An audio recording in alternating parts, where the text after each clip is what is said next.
எப்படியாச்சும் ஒரு தொழில் தொடங்கணும்னு நினைச்சுக்கிட்டு இருக்கீங்களா?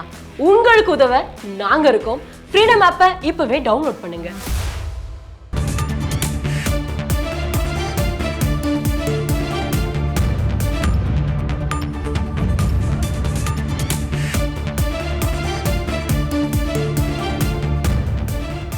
புயல் முன்னெச்சரிக்கை நடவடிக்கையாக தொலைதூர பேருந்து ஓட்டுநர்களுக்கு போக்குவரத்துறையின் சார்பில் தற்போது பல்வேறு அறிவுறுத்தல்கள் வழங்கப்பட்டிருக்கிறது.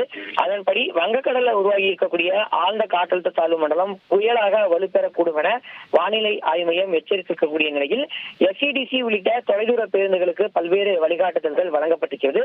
அதன்படி சுரங்கப்பாதைகள் மற்றும் மேம்பாலங்களின் கீழ்ப்பகுதியில தண்ணீர் தேங்கியிருந்தால் பேருந்துகளை மாற்று வழியில இயக்க வேண்டும் எனவும் ஓட்டுநர்களுக்கு தமிழ்நாடு அரசு விரைவு போக்குவரத்து கழக மேலாண் இயக்குநர் அறிவுறுத்தலை வழங்கியிருக்கிறார்.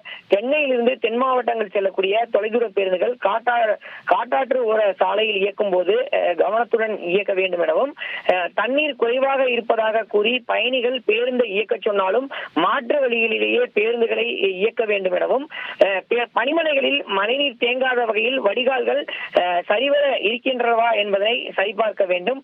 அதேபோல் பேருந்துகளில் தண்ணீர் ஒழுகுவது, சாய்வு இருக்கைகள் சரிவர இயங்காதது போன்ற புகார்கள் வந்தால் ஓட்டுநர் மற்றும் நடத்துனர்கள் உடனடியாக கிளை மேலாளர்களுக்கு தெரியப்படுத்த வேண்டும் உள்ளிட்ட பல்வேறு வழிகாட்டுதல்கள் வழங்கப்பட்டிருக்கிறது.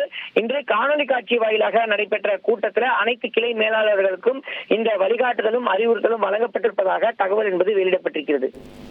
விரிவான விவரங்களுக்கு நன்றி தாய்மானவன்.